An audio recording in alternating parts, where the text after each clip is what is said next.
بسم الله الرحمن الرحيم. الحمد لله رب العالمين، والصلاة والسلام على أشرف المرسلين سيدنا ومولانا محمد صلى الله عليه وسلم. السلام عليكم ورحمة الله وبركاته. waxaan halkan ka salaamayaa dhammaan Soomaali Maxamed meel walba ay joogaan. Waxa halka inooga sii socon doona insha Allah qabayadii diiniga ahaa ee taxanaha xagga maanta la yiraahdo sharaf alla ku siiyay wuxuuna ku bilaabmayaa insha Allah sidan: sharaf alle ku siiyo cidina ka suulin kari mayso, shilin alle ku qoray cidina ka siri kari mayso.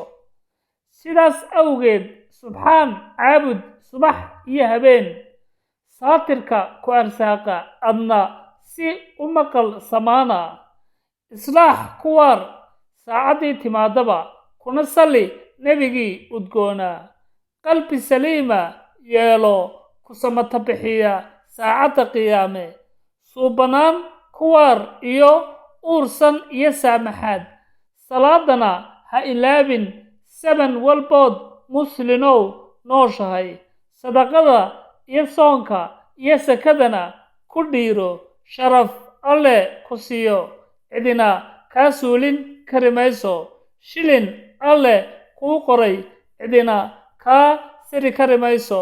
waad mahadsantiin dhammaantiin. waxaan leeyahay alla wuu ina sharfiye, inaguna aynu dhowrsanaano walaalayaal insha Allah. wasalaamu calaykum waraxmatullaahi wabarakaatu.